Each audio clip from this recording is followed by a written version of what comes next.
Morning. I wanted to share a moment in my life where I remember when everything I did fell apart.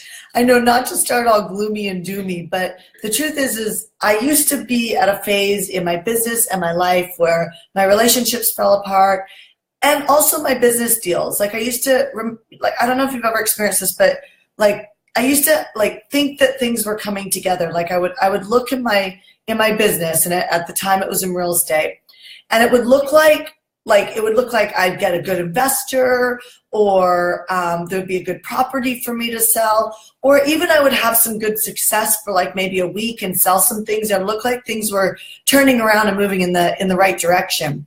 But essentially things always they used to tend to fall apart. And so I don't know if you've ever felt this before, and hopefully you probably have, because then it means that you're in the pursuit of creating something fantastic. But it's heartbreaking when you work really hard and then things don't come together. And so what do you do when you're working really hard? It looks like things are going to come together, but they just don't. Like, how do you keep your drive, your ambition, even just your happiness level to just keep going? How do you know if you even should keep going, or if you should stop what you're doing and start focusing on something else? So here's what I learned. So back 7 years ago now, which is crazy, and in all honesty, that's probably not really that long, but it feels like a lifetime ago because of who I am today.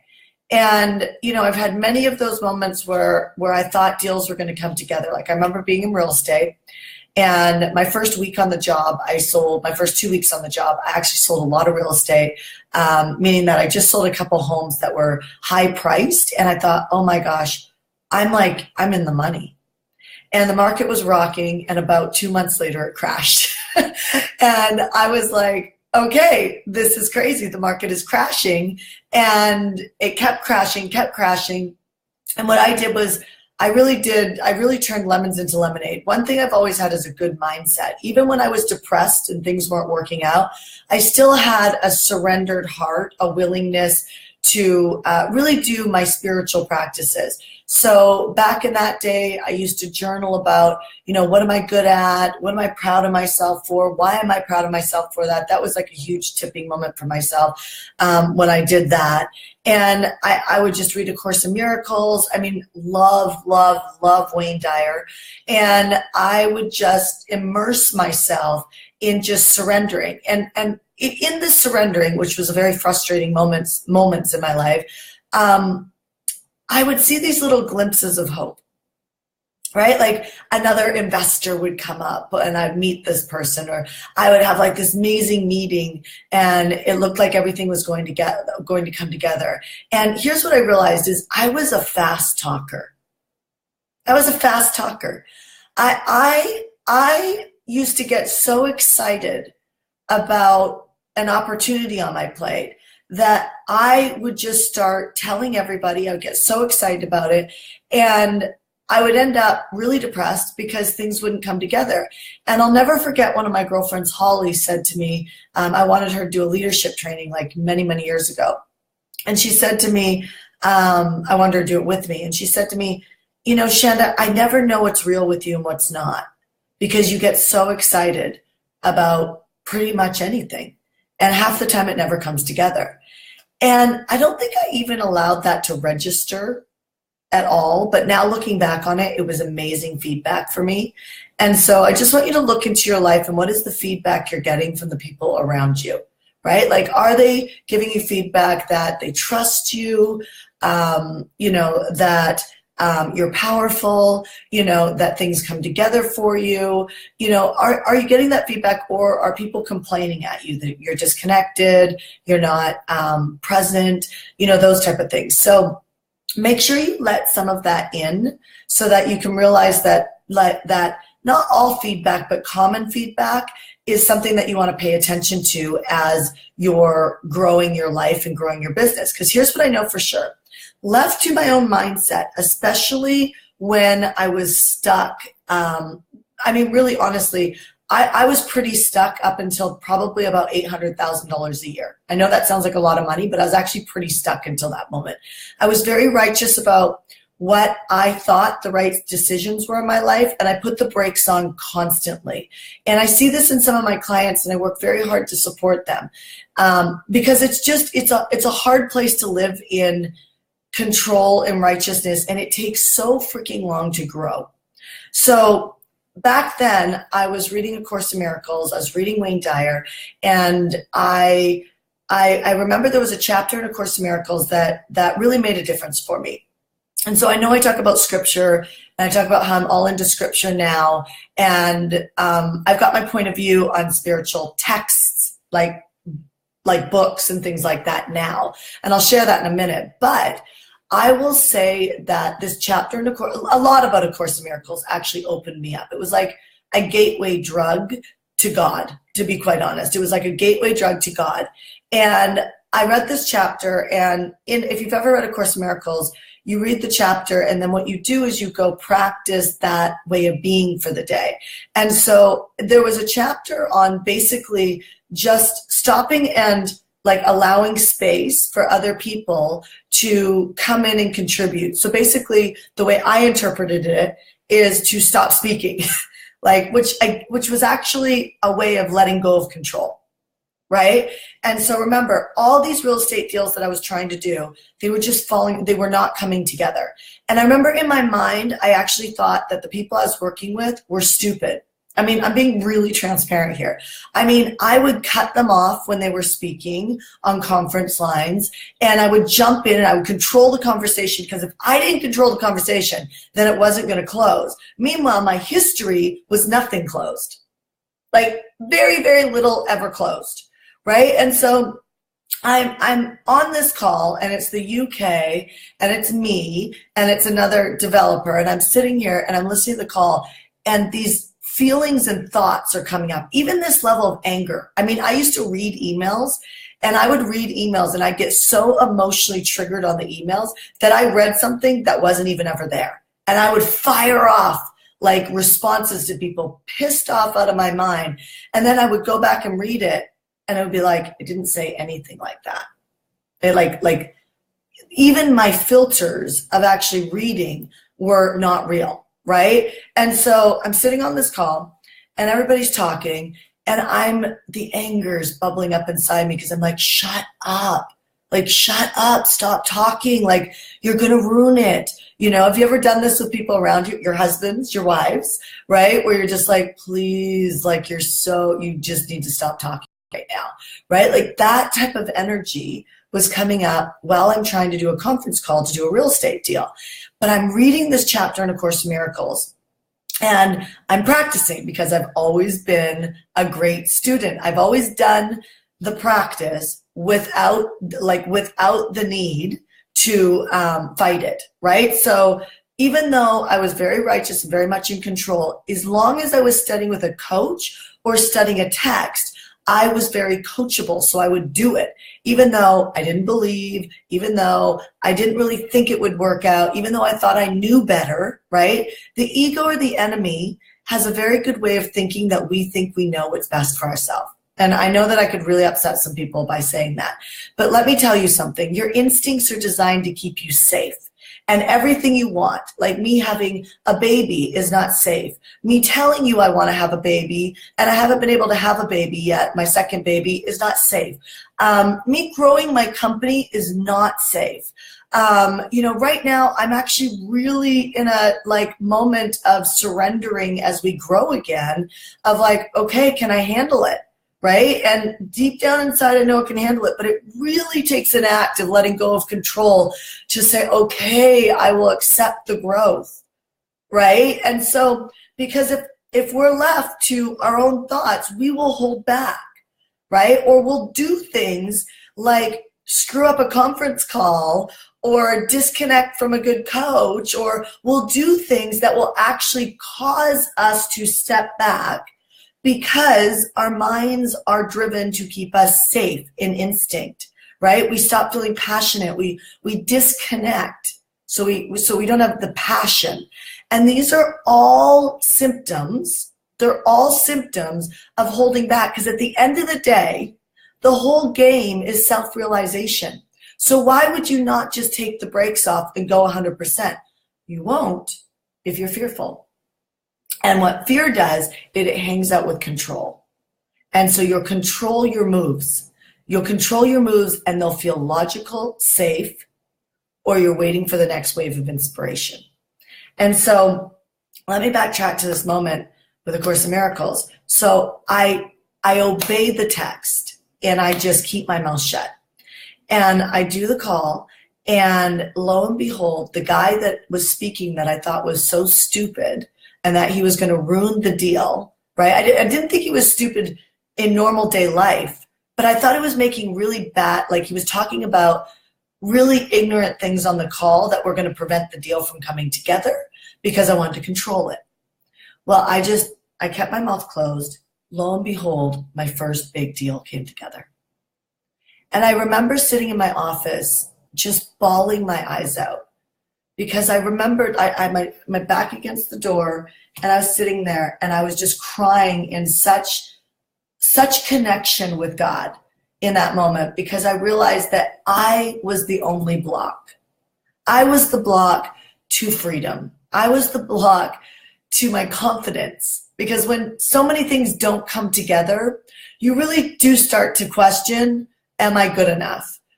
Do I have what it takes? Should I be doing this? And here's the lo and behold biggest one. I don't feel passionate about this anymore. I need to change directions, right? I need to come up with something new that I'm fired up about. Like as if your business is supposed to be something that you're fired up about 24/7, 365 days a year. That's just not normal. It's not normal for someone to not have a thought of disconnection because you would have to be completely conscious all the time. So we go through seasons of disconnection as we're working through plowing the field, right? And so you've got to get smart to these moments so that you can stay in it even when it doesn't feel amazing. Also, drop the entitlement. It doesn't, like every month, every year is not going to be an explosive year, right? Some years are harder than others. Some years are boring. Like, quite frankly, they're boring. You're just kind of in the motion of it, right? And so I learned a big lesson in that moment that I just wanted to share with you. Don't get in the way of your success by putting on the brakes, right? Don't overanalyze things. Don't have to squeeze every ounce of return on your time and your money.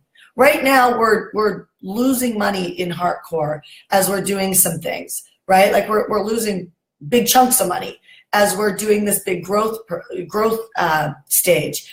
And it's part of the plan. Like, I'm not trying to like stop the ads, stop this, because I'm trying to squeeze every ounce of return on investment out of my money. Now you might say, well, that's easy for you to say, Shanda, because you have the money. No. I didn't try and squeeze every ounce of my effort of time to get the biggest return on investment as I grew. You have to learn when to allow things to bleed and realizing that bleed is part of the growth. And that happens in your energy, in your feelings, and in your money at different stages of the game. So let me bring it back to now scripture. What I realized is that when I built that real estate division, that moments I was passionate about it, I did learn how to let go of control and allow other people to contribute. I learned generosity of space to allow people to contribute and generously be leaders in my pot of gold.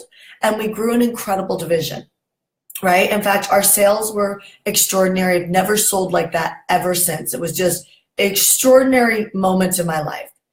But here's what's amazing. It was built on quicksand. It was built on quicksand. And this is why you need good business strategy. I've learned a lot through growing businesses. I grew way too quick. I grew way too quick. And I didn't actually set the foundation in my emotional stability to handle it. So I'm going to tell you, your personal development needs to keep up with your drive and your goals.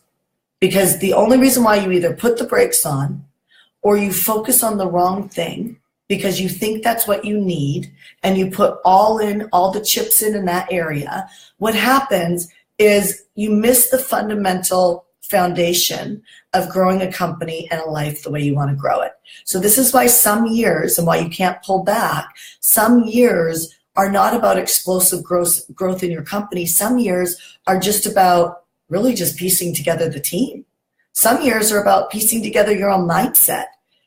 Some years are just about setting the foundation to do the next spurt of growth. But what I find is entrepreneurs typically only focus on the front end of getting the leads in the door. Now that's an important piece. It's the first thing you should focus on. The second thing you need to focus on is actually the team and the people that are actually supporting you, which I think is probably one of the hardest parts, right? So all of that ended up falling apart for me. And I look back now and I'm like, why? And this is where it comes down to spiritual and scripture for me.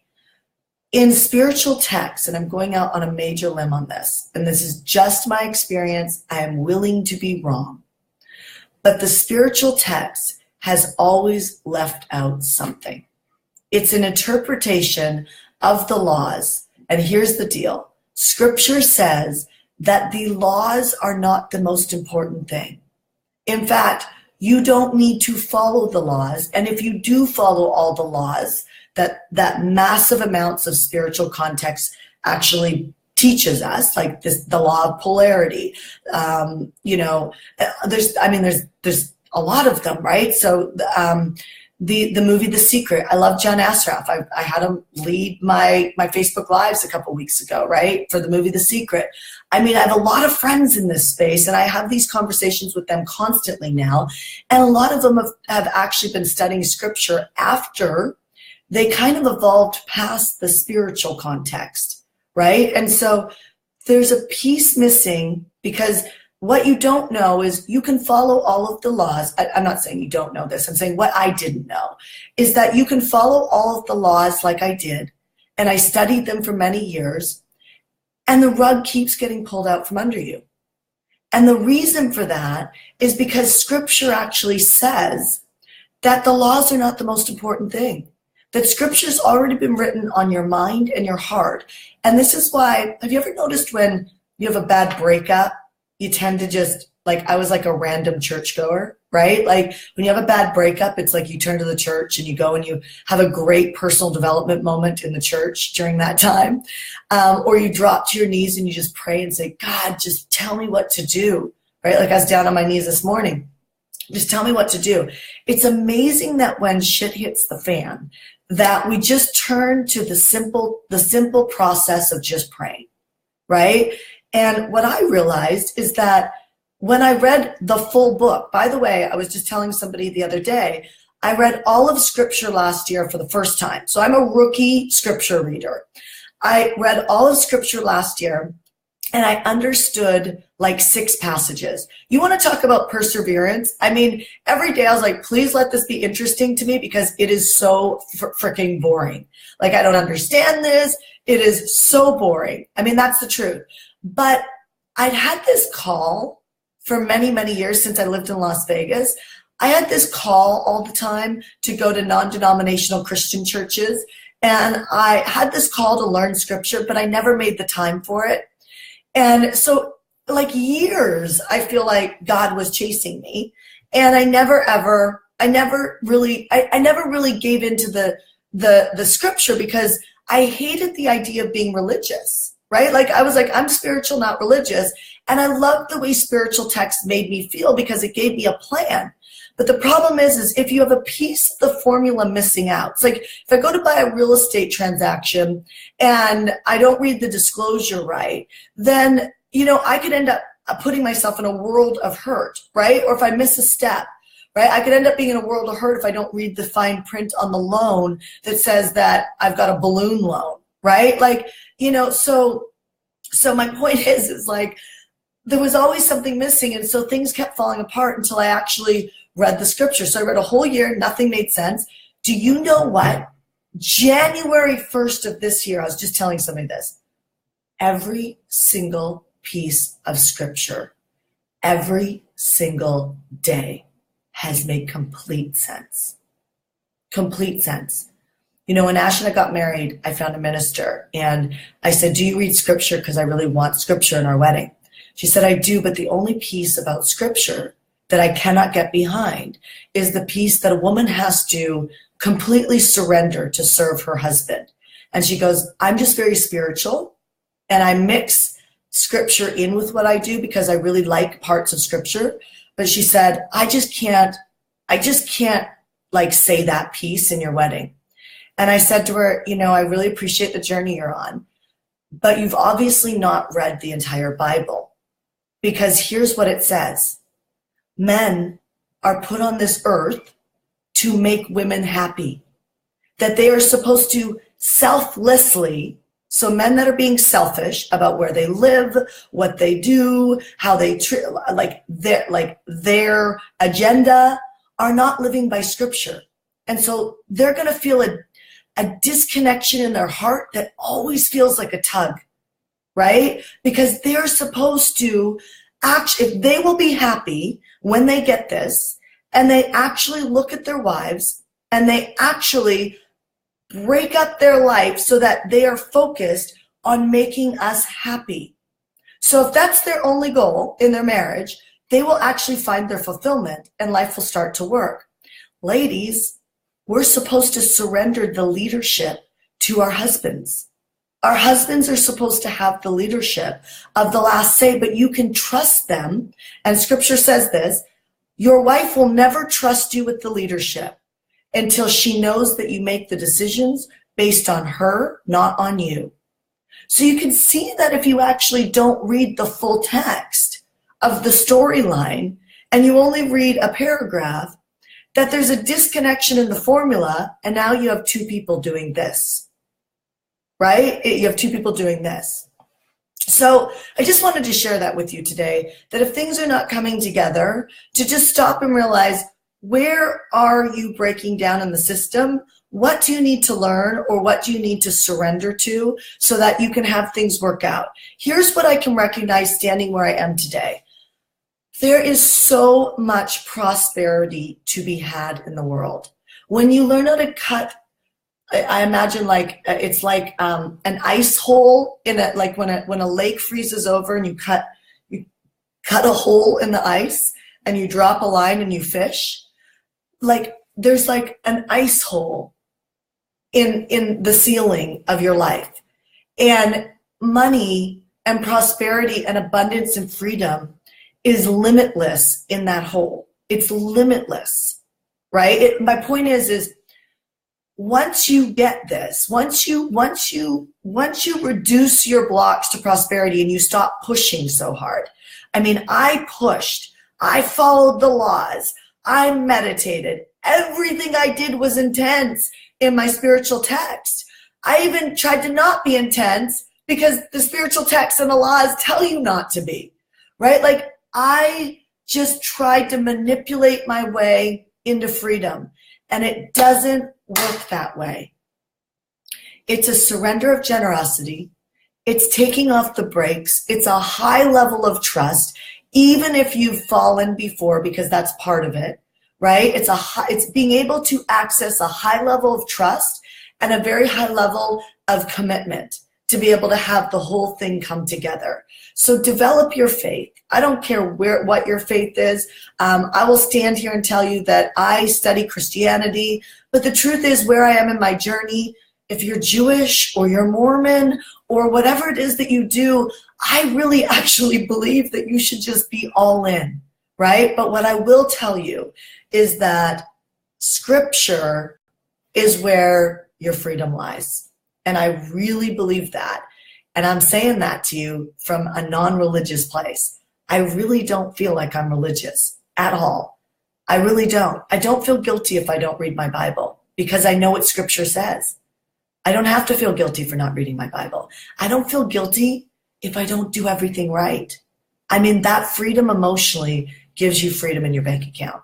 So God bless. I hope that this didn't feel too intense around the whole God conversation, but I hope that you can hear this and maybe it'll be a seed or maybe it'll be a complete opening to your deal coming together, hopefully this week, maybe even today. All right, I'll talk to you soon. I'll see you on 6 a.m. Coffee with Shanda tomorrow morning. God bless. Have a great rest of your day. Bye.